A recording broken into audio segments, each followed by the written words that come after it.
कान्हा जी की दर्पण सेवा। एक गांव में एक माई रहती थी। वह कृष्ण की भक्त थी। अपने श्याम सुंदर श्री कृष्ण जी की बहुत मन से सेवा करती थी।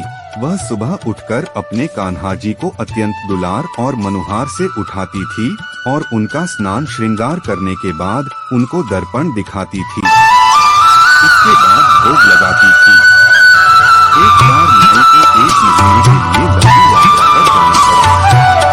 यात्रा पर जाने से पहले माई ने अपने कान्हा जी की सेवा अपनी बहू को सौंपी और बहू को समझाया कि कान्हा जी की सेवा में कोई कमी न करना। उनको श्रृंगार के बाद दर्पण दिखाना। इतना अच्छा श्रृंगार करने की वे मुस्कुराई। माई के जाने के दूसरे दिन से बहू ने सासू माँ की आज्ञा के अनुसार कान्हा जी की सेवा की। उनको श्रृंगार के बाद दर्पण दिखाया और उसी दर्पण में धीरे से देखने लगी कि ठाकुर जी मुस्कुराए या नहीं। बहू ने देखा कि कान्हा जी को मुस्कुराए ही नहीं, ऐसे ही शांत बैठे हुए हैं। तब उसने सोचा कि कहीं मुझसे कान्हा जी के श्रृंगार और उनकी सेवा पूजा में कोई कमी तो नहीं रह गई। कान्हा जी की पगड़ी, बंसी और कपड़े सब ठीक करके बहू ने कान्हा जी को पुनः दर्पण दिखाया और स्वयं दर्पण में झुककर देखने लगी। कान्हा जी तो पहले जैसे ही बैठे हैं। एक बार पुनः उसने पोशाक श्रृंगार ठीक किया और दर्पण दिखाया, परंतु कान्हा जी इतना सब करने पर भी नहीं मुस्कुराए। अब तो बेचारी बहू बहुत डर गई। उसने सोचा कि कान्हा जी को उसने ठीक से नहलाया नहीं है, इसलिए वह मुस्कुरा नहीं रहे हैं। उसने तुरंत ही कान्हा जी के वस्त्रों को उतारकर पुनः स्नान कराया। स्नान के बाद कान्हा जी को दोबारा से पोशाक पहनाई और श्रृंगार किया और पुनः कान्हा जी को दर्पण दिखाया। परंतु ये क्या हुआ, कान्हा जी तो इस बार भी मुस्कुरा नहीं रहे थे। इस प्रकार उसने 12 बार यही कृति दोहराई। सुबह से दोपहर हो चुकी थी। घर का सब काम बाकी पड़ा हुआ था। उसने न तो कुछ खाया था न ही पानी पिया था। बहुत जोर की भूख प्यास लगी थी, किंतु सास के आदेश की अवहेलना करने की उसकी हिम्मत नहीं थी। 13वीं बार उसने ठाकुर जी को पुनः जल से स्नान कराया।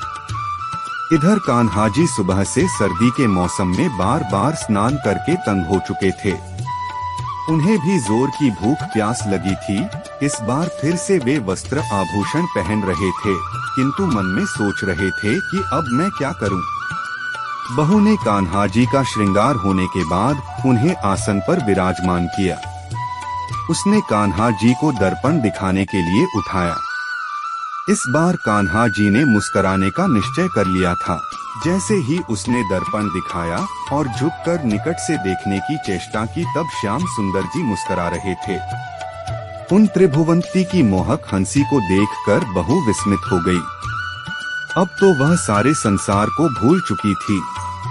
थोड़ी देर के बाद होश में आई तो उसको लगा कि शायद यह मेरा भ्रम होगा। कान्हा जी तो हंसे नहीं। यह सोचकर उसने पुनः दर्पण दिखाया। कान्हा जी ने सोचा कि भोजन पाना है तो मुस्कुराना ही पड़ेगा।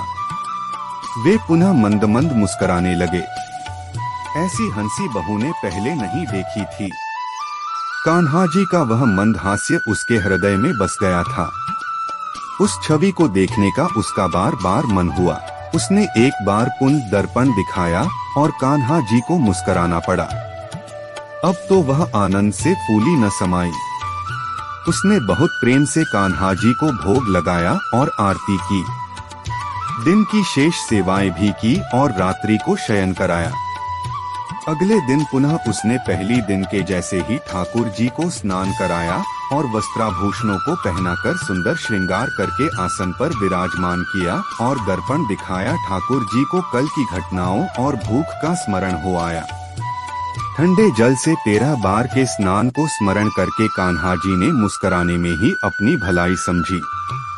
उसने 3 बार ठाकुर जी को दर्पण दिखाया और उनकी मनमोहक हंसी का दर्शन किया। आगे की सेवा भी पिछले दिन के अनुसार पूरी की।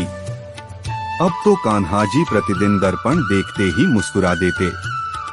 बहू ने सोचा शायद उसको ठीक से श्रृंगार करना आ गया है, वह इस सेवा में निपुण हो गई है। 1 महीने बाद जब माई यात्रा से लौटी तो आते ही उसने बहू से कान्हा जी की सेवा के बारे में पूछताछ की। बहू बोली, माई मुझे एक दिन तो सेवा बहुत कठिन लगी, किंतु अब मैं निपुण हो गई हूँ। अगले दिन माई ने स्वयं अपने हाथों से कान्हा जी की सारी सेवा करके श्रृंगार कराया। उसके बाद दर्पण लेने के लिए हाथ उठाया तो कान्हा जी स्वयं प्रकट हो गए।